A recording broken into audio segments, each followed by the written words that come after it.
మేడ్చల్ జిల్లా కుతుబ్లాపూర్ నియోజకవర్గం సూరారం 29వ డివిజన్ స్కందన్ నగర్ లో సత్య మిషనరీ మార్గం ఆఫ్ లాంచింగ్ మరియు అవార్డు బహుకరణ కార్యక్రమం ఘనంగా జరిగింది.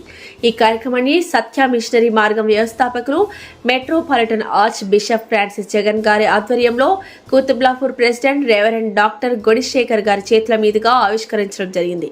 ఈ కార్యక్రమం క్రిస్టియన్ మైనారిటీ కోఆర్డినేటర్ కల్లోచి రవికుమార్ సహకారంతో నిర్వహించబడింది.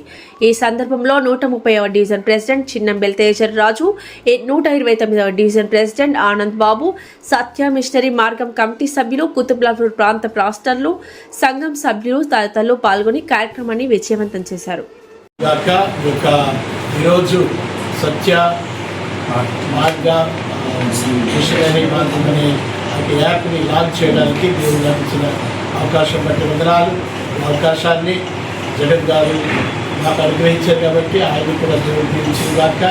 ఒక యాప్ ద్వారా అనేక మంది దీవించబడి దేవుని రాజ్యంలో చేరి దేవుని నామ మహిమార్థంగా ముందుకు సాగాలని ఆకాంక్షిస్తూ నేను ముగిస్తున్నాను. దేవునికి స్తోత్రం. దేవుని నామానికి మహిమ కలుగును గాక. ఈ యొక్క సత్య మిషనరీ మార్గం యాప్ ఈరోజు లాంచ్ చేయడానికి ఇది దేవుని చిత్తం, దేవుని ఏర్పాటు, దేవుని ప్రణాళిక.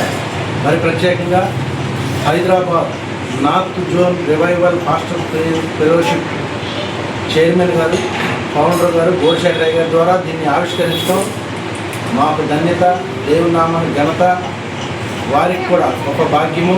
ఈ అవకాశం ఇచ్చిన మరి మా యొక్క గురువులు, పెద్దలు, అపోస్తులు, మరి డాక్టర్ రెవరెండ్ సింగరాయన్ జగన్ ఫ్రాన్సిస్ అయ్య గారికి ప్రత్యేకమైన వందనాలు. దేవుని నామాన్ని గణపరచడానికి మీరు నిలబడిన దాన్ని బట్టి దైవాశిస్సులు మీకు అందజేస్తూ ఉన్నాం. ఈ సత్య మిషనరీ మార్గం ద్వారా దేవుని రాజ్యము కట్టబడటకు మనిషిగా మారి జీవించాలని బైబిల్ గ్రంథం చెప్పిన దానికి ప్రచురణ చేయడానికి ఈ యొక్క యాప్ను మరి ఆవిష్కరించడం జరిగింది. మరి అందులో నేను కూడా పాలుభాగస్తున్నాం. మరి ఇప్పుడు నా పాస్టర్ గారు సంఘము వాక్య దేవాలయ పరిచర్యలో మరి తెలంగాణ మిషన్లో ఈ యొక్క కార్యక్రమం చేయడానికి దేవుని భాగ్యాన్ని బట్టి వందనాలు, స్తోత్రాలు. మరి అందరూ కూడా ప్రత్యేకమైన వందనాలు. హాయ్ అండి, నేను మీ Satyashri. Please do subscribe TG24 TV.